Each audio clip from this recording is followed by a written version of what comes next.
پاکستان اور انڈیا کے بیچ میں دشمنی کی ہزارہ وجوہات ہیں جو لوگ آپ کو بتا سکتے ہیں، پر میری نظر میں پاکستان اور انڈیا کی دشمنی کی صرف ایک وجہ ہے کہ ان کی دشمنی سے کسی تیسرے کو فائدہ ہے، اور وہ تیسرا کون ہے؟ جس سے یا تو انڈیا ویپن خریدتا ہے یا پاکستان ویپن خریدتا ہے۔ ورلڈ وار 2 کی بہت سی کہانیاں آپ نے سنی ہوں گی، بہت سی فلمیں بھی آپ نے ورلڈ وار 2 کے اوپر دیکھی ہوں گی۔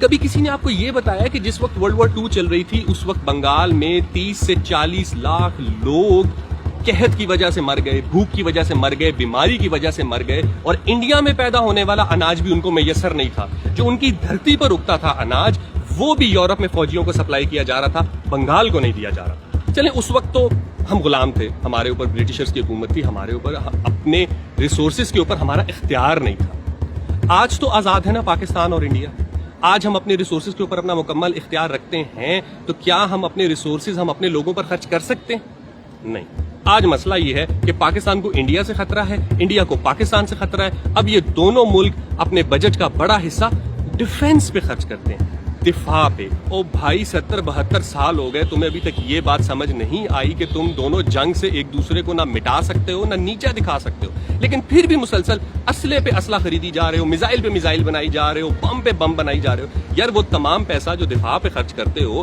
وہ تھوڑا سا فارن پالیسی پہ خرچ کر دو، تھوڑا سا پبلک ریلیشن پہ خرچ کر دو، تھوڑا سا پیسہ ایسے منصوبوں پہ خرچ کر سکو کہ پاکستان اور انڈیا کے درمیان ایک تعلقات کی بہتری کی فضا بن سکے۔ اگر ہم نے ایک دوسرے کو نیچا دکھانا ہے یا مقابلہ کرنا ہے تو کم سے کم اپنے لوگوں کے معیار زندگی بہتر کر دو۔ آپ کے کیا نہیں ہے پاکستان میں؟ زمین کے اوپر یا زمین کے نیچے دونوں ریسورسز کی بات کر لیں۔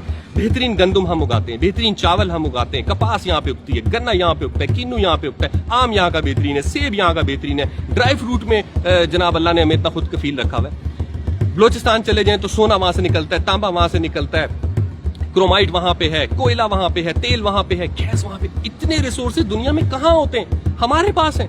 تو کیا ہمارے پاس اختیار ہے ان ریسورسز کو اپنے لوگوں کے اوپر خرچ کرنے کا؟ ٹیکنیکلی تو ہے، لیکن ہم باؤنڈ ہیں ایک دشمنی کو کنٹینیو کرنے کے لیے، اور مجھے نہیں پتا کہ ہم کتنے اور سال اس دشمنی کو، اس آکڑ کو، اس انا کو کنٹینیو کریں گے کہ جناب پاکستان انڈیا سے بہتر ہے، انڈیا پاکستان سے بہتر ہے۔ دونوں ملکوں کے عوام جو ہے نا وہ کنٹینروں میں بیٹھ کے، لانچوں میں بیٹھ کے اور نوکریاں چھوڑ کے، زمینیں بیچ کے جا کے دوسرے ملکوں میں چھوٹی چھوٹی نوکریاں کر رہے ہیں۔ تب آپ کو احساس نہیں ہوتا، اور پھر الٹا بڑے فخر سے دیکھتے ہیں ان لوگوں کو، دیکھو یار وہ کتنے بہتر لوگ ہیں، انہوں نے اپنا ملک کتنا اچھا طریقے سے چلا رہے ہیں۔ آبویسلی وہ اپنے ملک اس لیے اچھے طریقے سے چلا رہے ہیں کہ وہ اپنے پرابلمز کے اوپر فوکس کرتے ہیں۔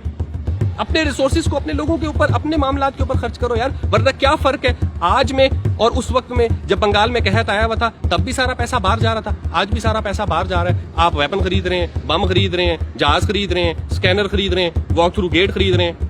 خریدتے رہیں جناب، ان ملکوں کو امیر کرتے رہیں اور پھر ان لوگوں کی مثالیں دیتے رہیں۔ وہ آج بھی بالکل ٹھیک ٹھاک ہے۔ مطلب ورلڈ وار 2 کا ہیرو ہے چرچل، جس کی وجہ سے یہاں 30 سے 40 لاکھ لوگ مر گئے، اس کو اب ہیرو کہتے ہیں، اور پاکستان میں بھی لوگ اس کو ہیرو مانتے ہیں۔ کاہے کا ہیرو ہے وہ؟ اپنے پیسے سے لڑتا نا، اپنے پیسے سے جرمنی کو شکست دیتا نا۔ یہاں سے انڈیا سے کیوں لوٹ کے لے کے جا رہا تھا؟ ہمارے فوجی کیوں جا کے جاپان میں لڑ رہے تھے یا ورلڈ وار 1 میں جرمنی سے لڑ رہے تھے؟ ہماری کیا دشمنی تھی جرمنی سے یا جاپان سے؟ ہماری کوئی دشمنی نہیں۔ جیسے ہماری جرمنی اور جاپان سے کوئی دشمنی نہیں تھی، ویسے ہی ہماری آپس میں بھی کوئی دشمنی نہیں ہے۔ یہ پیدا کیے گئے کانفلکٹس ہیں جن کو ہم بات چیت کے ذریعے سالو کر سکتے ہیں، اگر ہماری نیت صاف ہو، اگر ہمیں اپنی روٹس کا پتہ ہو اور ہمارے ریسورسز کے اوپر ہمارا اختیار ہو۔ ورنہ یہی ہوتا رہے گا، چند لوگ فائدے میں رہیں گے اور میجورٹی وہاں بھی اور یہاں بھی اسی طرح کی زندگی گزارنے پر مجبور ہوگی۔ اور اگر آپ کو لگتا ہے کہ جناب آپ غربت میں، بے شعوری میں، جہالت میں، تعلیم اور صحت کی کمی کے ساتھ ایسے کر کے اکڑ کے چل سکتے ہیں کہ ہم انڈیا سے بہتر ہیں، ہم پاکستان سے بہتر ہیں، کرتے رہے۔ مقابلہ کرنا ہے تو اس سے کرو جو تمہیں لوٹ کے گئے۔ آپس میں لڑی جا رہے ہو، آپس میں ایک دوسرے کو نیچا دکھانے کی ضد لگائی ہوئی ہے۔ یار